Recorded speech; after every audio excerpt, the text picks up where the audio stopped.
Erika of the Knit Kind podcast and Grapefruit Gardenia Designs. We have a snow day today in Massachusetts. Not unexpected. It's pretty mild right now, but the timing of it and the roads was a little crazy. So sort of everything's canceled today, except kids are home. So you might hear a little bit of background noise, and we are celebrating a birthday in our house today. So extra fun. We have had some chocolate croissants this morning. We've got an ice cream cake for later. Lots of Lego kits being made. A lot of fun going on here. But you don't want to hear about that. You want to hear about knitting, I'm sure. So I thought I would record a short video today, and I'm going to share some of the things with you that I got this past weekend at the New England Farm and Fiber Festival that was held at the Cyclorama building in downtown Boston. And I'm going to share a few thoughts on how we're showing up for each other. Because I don't know about you, every day is a new day, and there is so much going on right now, and a lot of it is unsettling, no matter what your thoughts or beliefs or opinions or perspectives or your reality is. So thought we'd hop in and have a little bit of a reflection on that, and especially as it relates to our knitting community. So I always forget to say, but please, if you are enjoying these videos, please give it a like or a subscribe.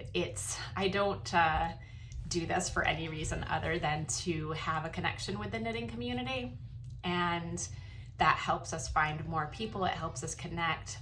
It helps, right? So if you could like or subscribe or share this channel or some of the ideas or the links or the patterns that you see, it would mean a lot to me.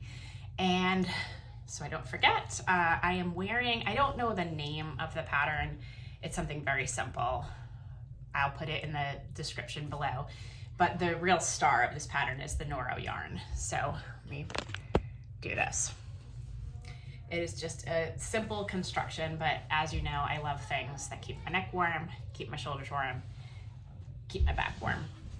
And I knitted this years ago in, I believe it was the Edo yarn. It's this enormous skein of yarn, and you just knit one through basically until you run out of it, or you hit the dimensions that you want, or you hit the dimensions of the pattern. And so that's it. It's kind of a mindless knit if you're looking for one of those. It is a good one to try.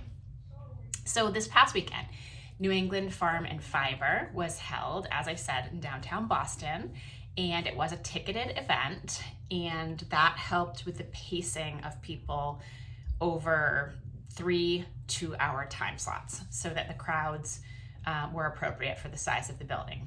So I thought that was nice, and it also made it so people could plan if they wanted to plan how they put out their inventory as a vendor, they could do that. They didn't have to. And I hope that most people had a very successful day. It's a tough economic climate right now for a lot of people. So how you're choosing to spend your money or invest in your hobby or your profession, your family, there's a lot of choices right now. And so supporting small farms who are struggling in many ways, be it from things that can or can't be controlled, I think it's even more important right now. And I'm going to talk a little bit more about that as it relates to farms and families and food later. You probably already know what I'm thinking. So let's just start with things you want to see. Let's just start with a few purchases. If you watched my videos, you know I really wanted to go see Kingdom Fleece and Fiber Works. I wanted to get it right. I first saw them at Vermont Sheep and Wool last year. I'm bending down to pick up yarn.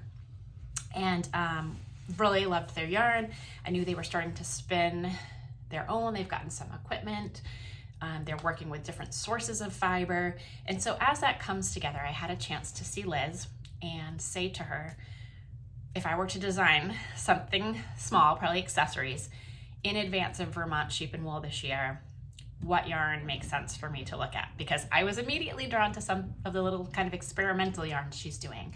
But if she's not going to be replicating them in the future and you see a pattern and you want to make it in that yarn, that's what I wanted to have available for Vermont Sheep and Wool, which will be next October, I believe, 4th and 5th.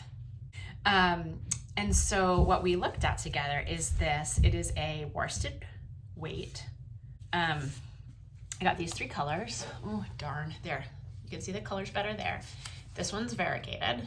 See those beautiful, beautiful colors. There's some gold, mint green, and little flecks of pink, which is why I grabbed this magenta and this terracotta, maybe I'll call it. I don't know if she does have names, but I don't have the label with this one.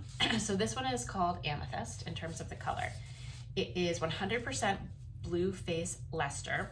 This is her, I believe this is the name of the base, is the Greensboro base. Worsted spun. So this is the beautiful color and base that I got from her. It's the blue face Leicester. We have this gorgeous variegated with golds and magentas and the mint green and some grayish purple.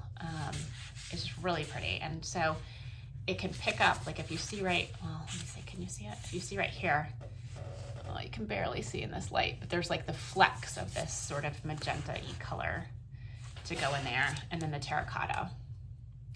So I've experimented a little bit. I actually got 2 of the variegated and I've swatched that, and it feels really, really nice in the hand.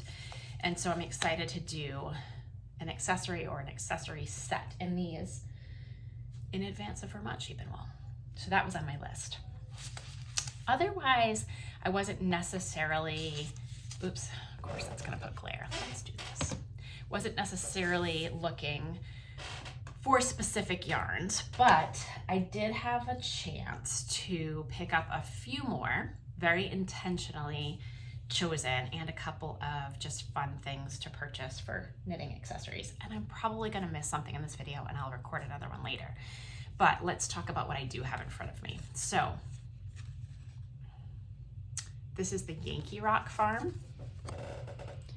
And for many of you who have seen Siri shearing around New England, this is her farm. This is called the Shearer's Twist yarn. It is Polypay, and Polypay I did talk with Siri a little bit about. I have some actually from her farm to spin in the future, but I haven't spun it yet. This is a worsted weight, 210 yards in 100 grams. It says grown, shorn, and spun in the USA, yankeerockfarm.com. So once again, I have a variegated. You can see a little theme here. This one is greens and golds and cream, but like, you know, little color theme going on with me. It feels really, really nice. She explained to me a little bit more about this breed than I had read in the past. I've always read about it being a breed that is also used for meat. Similar to Finn, you can use Finn for dual purpose, meat and wool or fiber. And so the Polypay has not been around a long, long time, but in a similar vein. She explained to me its relation to, both in comparison and in the breeds, to Merino, Targhee, Rambouillet, and why, you know, they were specifically made to be an American breed that was well suited to the climate in different areas that people were doing sheep breeding, ranching. And so this is Polypay. It feels really, really nice. The Polypay that I have to spin, it seemed like it was going to be a little bit of a challenge for me when I picked it up. And so this is not, I mean, mine is not going to spin like this by hand, I don't think. We'll see. Maybe I will pick it up for comparison. As you can see, I'm enjoying touching this yarn. So I also, now these you might not think necessarily go together, and they may or they may not, but I also was really drawn to this one, which sort of reminded me of strawberries. It's got that nice like pinky pink, but also like a brownish pink and a little bit of purpley in there. And as it turns out, I didn't realize when I was first picking it up to look at, but it was actually dyed by Liz at Kingdom Fleece and Fiberworks. So lots of collaboration between the local farms, local being all of New England. And then I got this beautiful kind of gray blue, gray green blue. It's looking a little bit more teal on the screen than it is in person. In person, it is definitely, I would say, tending more toward the blue than the green, which maybe you can see when I pair it like this. But anyway, so Similarly, they will be at Vermont Sheep and Wool. And so I want to do, if you haven't heard, Vermont Sheep and Wool 2025 is going to have a theme of the year of pattern designers, which is really exciting, unexpected, kind of, I don't want to say humbling, but it's just, you know, we had Designer Alley there for the first time last year. It was the year of the camelids. A lot of us worked with alpaca yarns and promoted that. And the fact that now we did develop such a nice relationship with the festival and with the farm to fiber producers there that they've chosen this as their theme this year, I just think is so cool. So in order to honor that, I'm gonna do some designs in Vermont or Vermont related wool, more than I already have, which I already do quite a bit of. Sticking with the Vermont theme, I guess we'll pop over. I only got one skein of yarn from Wing and a Prayer at the festival, but I have, you can see over my shoulder, back there somewhere, I have the other 4 or 5 skeins that I got last year at Wayland to work with. And this one just goes with those. It's so pretty. It is the Peter Pan and Fam 3-ply 100% Cormo base. It's 2 ounces, 126 yards, and it's just beautiful. And so are the tags. Everything about it. I mean, how it feels in your hand. I have been working on my sea glass cardigan and I'm enjoying that a lot, don't get me wrong. But when I touched the non-superwash farm yarns that are soft, they're still very soft, they're just very different. I was like, this is where my hands want to be designing right now. So I'm enjoying knitting that cardigan to have. I'm enjoying the process, the colors. I will enjoy the final product. But I know this is where my heart lies right now, is with these farm yarns to design in. So it's not the only thing I got at Wing and Prayer. The reason I actually went over there wasn't specifically for the yarn, even though the yarn is gorgeous. I just was not buying a lot of yarn. But if you watched the unboxing that Tammy White did of the Tanny Casey bags, let me see, does it say on here? I think it says on the inside. Yeah, so you can see well, I don't know if you can see the spelling, but this is Tanny Casey bags. And Tammy had done an unboxing, and I don't know, I think she did it before Vogue Knitting Live, so I wasn't even expecting to see these bags. And then I bumped into Margot. I don't know if Margot's gonna ever watch this, but Margot, if you're watching, she is the, let's say, new knitting friend that I met a couple weeks ago at a coffee shop in my local town. Because when I see somebody knitting, unless they are trying to be private, if they're like even making a little bit of eye contact, I'm going to be like, hey, knitter, fellow knitter.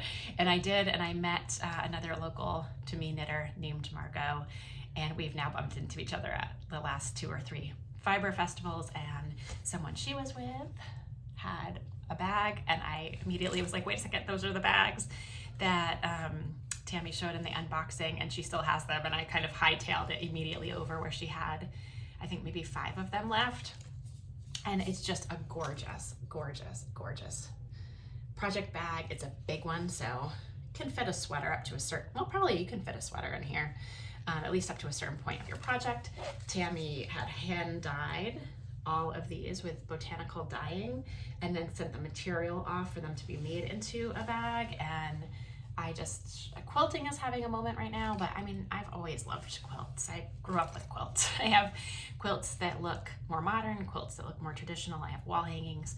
I had a family, or not a family friend, I had a friend give me an Amish quilt hanging once when she was downsizing from her house. I have them everywhere. I think they're beautiful. So, my bag.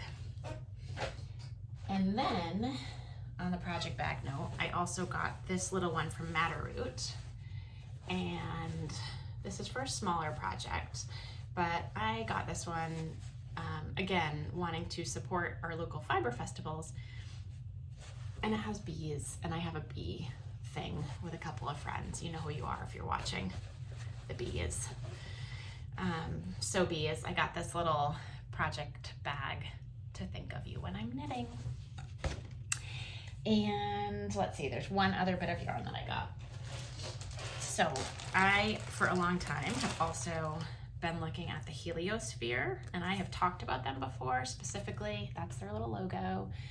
I have talked about them around New Hampshire sheep and wool last year, I think. But I think I've even seen them at a fiber festival before that, and their yarn is super beautiful, and oh my gosh, it feels unreal. It is a premium priced yarn. I don't know if on these it says the breed, so I'm not going to misspeak to it, but I did have an idea and spoke with them a little bit about the idea in the booth. I'm not going to give away the secrets because it's going to be a secret. It's not like it's a big secret, but I have a longer term idea for some farm wool that is just beautiful that I want to use and put together in a project and make a pattern out of. So I did just get 2 single skeins. I think someday I would really like to get a sweater quantity if they are still making yarn. It's probably going to be one of those FOMOs that I'm just going to splurge one day and get one, so that when I want to knit with it, I will have it. This is a 2-ply, and it's a 2-ply DK. It's 350 yards and 4 ounces. So it's a large skein. It's 4 ounces. You know, sometimes you'll see like 3.5 ounces. So keep that in mind when you're looking at prices of skeins, just how much yardage and how much weight you're getting. So this is their 2-ply. They have a gorgeous 3-ply, and I think that's probably what I would get to make a sweater. They use, I think they use woolen spun mill and a worsted spun mill. I believe, if I'm recalling correctly, they work with Green Mountain Spinnery as well as Junction Fiber Mill and maybe some others. When you have smaller batches of yarn, you work with places that can cooperate with the minimums that you have.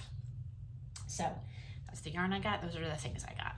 Why else I wanted to pop in today is I wanted to talk about how we're showing up for each other in this very, I would say very turbulent time, but I also think it's not only turbulent, it's a very uncertain time.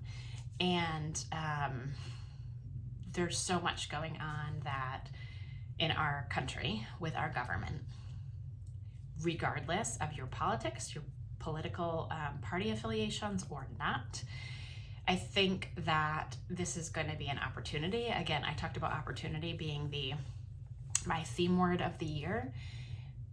There's going to be an opportunity every morning that we wake up for how we're going to show up for each other, for ourselves, for our families, for our neighbors, for our fellow Americans with whom we may not agree on a lot of things. But showing up is important. There's going to be a lot of different feelings depending on who you are, what your value system is. And I am working on slowing down. The other day, the February challenge had a prompt that was called Work in Progress. Of course, we all immediately think of our knitting works in progress. But I thought of our country, and I thought of myself, and I thought of how every single day I am going to be making choices about how I am in this world, to my young son, to my husband, to my larger family, community, school community, neighborhood, and knitting community. And so there's a lot of things we can't control. There are small things we can. We can understand that because one person has a different set of politics than us, it doesn't mean they have a different value system. And I think that's one thing to really, really think about and keep in mind. You might express your values differently, but it doesn't mean you have different values. And it is hard. It is hard work sometimes to see the commonalities when all you can see and feel are the differences. And that's tearing us apart. And so I would put out there, let's make a choice to come together, even when it's hard. More importantly, when it's hard, it's what's going to save us or not as a country, I think. It's my opinion. I don't want to go too far down any roads on this podcast right at this moment, but I do want to see people come together. So I'm going to share 3 ways that you can come together with the knitting community through Knit Kind, but also really more broadly. I'm going to start with the Loose Ends Project. They have been posting a lot because their current corporate sponsor is Joann. And Joann has filed for bankruptcy again, but this time it's looking less like a restructure bankruptcy and more like the potential of a liquidation bankruptcy. Now, a lot of people on YouTube, they monetize it. I understand why you would do that. Your time is valuable. I'm not monetized on my channel right now, so I don't post headlines like, Joann's, what's happening? Let's go look at the shelves and talk about it. It's not, to me, one, it just doesn't feel good. And I don't post, similar to that, I don't post like, what are the 10 worst patterns I've ever seen? Or, you know, let's talk about the biggest controversies in the knitting world. That doesn't fill my cup. I don't think it helps. Other people fill theirs. I understand knowledge and wanting to know about controversies, differences, failures, sensationalized things, but it's not what I do with my channel. Why am I telling you that as a setup to all of this? Well, because in my feed, I'm getting one thing after another, like, watch this video about Joann's going bankrupt. So let's kind of flip that around. Joann's is getting a lot of attention right now. I go to mine all the time. It couldn't have more helpful, nicer employees, the most of any big box store or big box craft store that I've really ever been to. They always want to help you. And so on a human level, I feel really badly for people who might lose their jobs, for a local resource that for me is just one of many resources, but in some parts of the country, that is their local yarn store and their big box store and the place they go for classes. So if you are posting videos right now, or you are watching videos right now about Joann's, let's add some goodness to that. The Loose Ends Project in the month of February has always benefited from Roundup at the registers. If you don't know what Roundup at the registers is, it's when you're checking out, if your bill is, or your check is $19.50, you can round up to $20 and that extra 50 cents goes to a nonprofit. So in the month of February, when we have all these people going to Joann's to find out how much is left, are there sales, what's going on, do a favor to everybody. Go. It doesn't matter if you buy $2 worth of things or $200 worth of things. Ask if you can round up at the register if they don't ask you if you'd like to. And let me rewind and say, what is the Loose Ends Project? I'll post links to a couple of interviews, but it is essentially at a very high level, it is a nonprofit where people who have either passed away or can no longer finish a fiber project, it could be knitting, crochet, quilting, weaving, the unfinished project is matched with a crafter who volunteers their time to finish the project and give it back to the loved ones of the people who are no longer able to finish the project for whatever reason, because they're not with us anymore, or they are perhaps mentally unable to finish it or physically unable to finish it. And I just think it is one of the most amazing projects, because we have talked about how much love goes into crafting for someone else, and people will talk about, you know, are you knit worthy? Well, it's a two-way street or partnership, right? Not only do you want the person receiving the gift to be craft worthy in whatever way, but the person giving it is giving themselves. And so the Loose Ends Project brings those people together and does incredibly meaningful things for people who get to have a finished project in the end. So let's take this moment when everybody's talking about Joann's to do that and round up. And if you are able to, maybe you want to go check out the Loose Ends Project generally. Maybe you want to make a direct contribution because they potentially will not have this same kind of corporate sponsorship that they had in the past. Maybe you're able to donate materials if they're looking for materials for a certain project. Maybe you're able to make a financial contribution to help them run the organization, which does take a lot of effort. And, you know, it can't just all be us giving our own time all the time. There's a ton of volunteerism that goes into everything, but there are actual costs to running things as well. Websites, operational costs, postage, things like that. So that's the Loose Ends Project. You know what's coming, and it's Knit for Food, right? I won't go through the whole thing here. There are a lot of past videos of mine and others that you can watch. Some of them I will link to in the comments or the description. But again, Knit for Food 2025 is coming up Saturday, April 5th. This year, for the first time, you can sign up as an individual knitter and join a team. So I created Team Knit Kind. So we're not looking to have 100 members. We're not looking to have 2. We have 2 right now. It's me and Sunny on the West Coast. Hi, Sunny. Thanks so much for prompting me to build a team. We welcome anyone and everyone. I didn't put little caveats. My only caveat would be nobody who's going to do hate speech or, behavior that is hate crime type behavior. I hope you're not signing up for Knit for Food anyway. I can't even believe I have to say things like that. And I don't have to, which is why I didn't in my social media posts. I said Knit Kind is a team for anyone, everyone, please come join us. That's my only exception, right? If that's where you're coming from, then that's not welcome on our team. But everybody else of any political background, affiliation with different beliefs, this is coming together. That is, like I said, it is hard sometimes, but it is not only what we say and do, it is how we say and do it. And taking the lead from Laura Nelkin, who is the founder and organizer of Knit for Food, if ever there is a place that we can acknowledge that we have our own beliefs and our own ways that we vote, and that we are still able to come together to help feed our neighbors, this is the time. So please join Knit for Food individually or with a local team, or if you are looking for a team, no matter where you are. Obviously, the fundraising aspect of it is based in the United States, and I talked on some of my other videos about how the structure of that is done. So if you have those questions, please see there. It's done through Give Butter. It all goes through Laura Nelkin. It's all very transparent, and then it gets disseminated to the 4 organizations: Meals on Wheels, No Kid Hungry, Feeding America, and World Central Kitchen. And 100% of your donation gets passed through.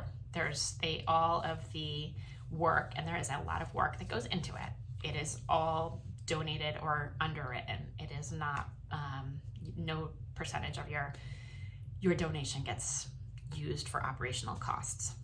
And it's a 12-hour knit-a-thon. So like I said, please consider if you'd like to make a gift. I welcome donations through me personally. I have an Erika Field profile, but I also have the Knit Kind team, and you're welcome to join as a team member or make a gift to our team. In the end, it's about the total we raise overall. It's not about any of us individually. And so you also might be thinking, I don't have extra money to donate right now. And one, that is perfectly okay. You can share it on social media. You can make others aware of it. Even just making others aware that these services are out there who might need the services.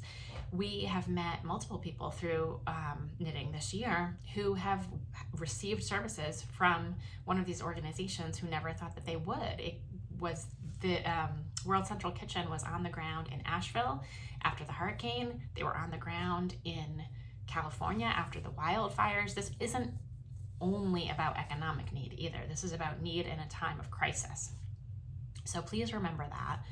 And also please consider that $5 is a wonderful gift to give. $10 is an amazing gift to give.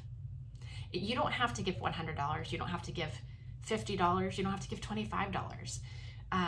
If you give what you can and what you feel good about and what you feel comfortable with, no matter what that is, we celebrate it. It's not about, and it's not even about your income levels here, so you should give here. There's no shoulds. We welcome participation. I do believe it's a $5 minimum in order to give and have the processing costs be worth being absorbed for the amount of your gift. I believe the minimum is $5. So if you can give $5, whether that is completely insignificant to you, but you're showing support and you're raising your hand and you're putting your name on something, or not, you can do it anonymously, or if it means you're giving up something in order to give that $5. Maybe it's one day of a Starbucks coffee. Maybe it is more significant than that to you. Maybe you're packing a lunch one day instead of going out for lunch. Maybe you are buying one less thing.